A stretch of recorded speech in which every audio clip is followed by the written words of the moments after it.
I'm not going to sugarcoat it. The number one skill you need to overcome challenges in life is commitment. You have to have the guts to commit. You have to be willing to choose the pain of discipline over the pain of regret. It takes commitment and it takes focus and it takes hard work. But if you fully commit yourself, you can be the best in the world at what you do. I'm proof that this attitude and this way of being can succeed. I was never the fastest or the strongest or the tallest. I wasn't born with the body of an NFL athlete. As I explained in my book, There's No Plan B for Your A Game, I was the runt of the litter.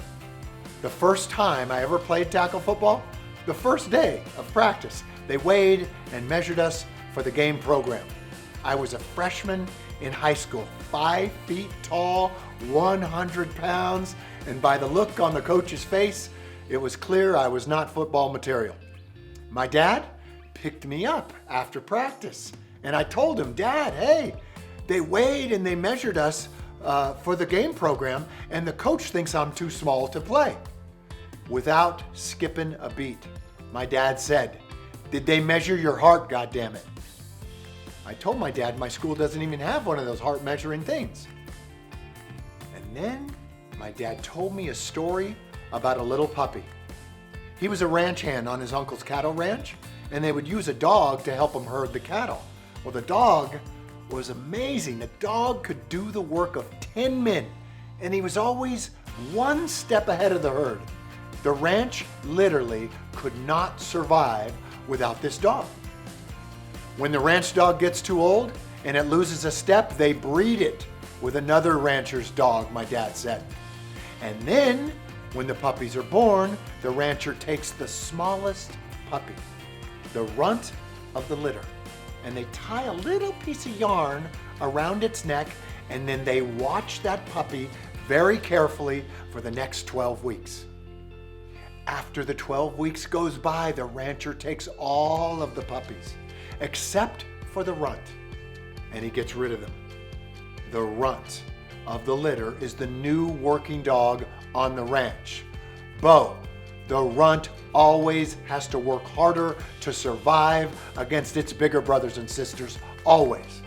The runt becomes the smartest, the fastest, the most determined. Of all those puppies, the runt's heart is the biggest.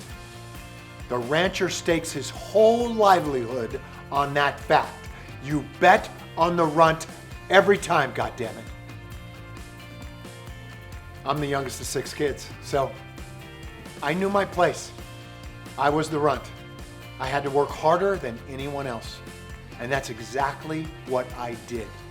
I made that dog story my story, and I've been telling myself that story ever since. That story helped me develop the stamina to keep going after what I wanted most in life, and it led to every success that I've ever had. And in my book, There's No Plan B for Your A Game, I show you how to develop that kind of stamina too. Let me ask you, what would your life look like if you gave everything you have all the time? What would your life look like if you showed up in that way? How profound would the changes be if you brought that kind of heart to your marriage, your parenting, your friendships, your business? I guarantee you that when you look back over a life lived with that kind of commitment, you'll realize that you were the best, goddammit. I can't imagine living any other way.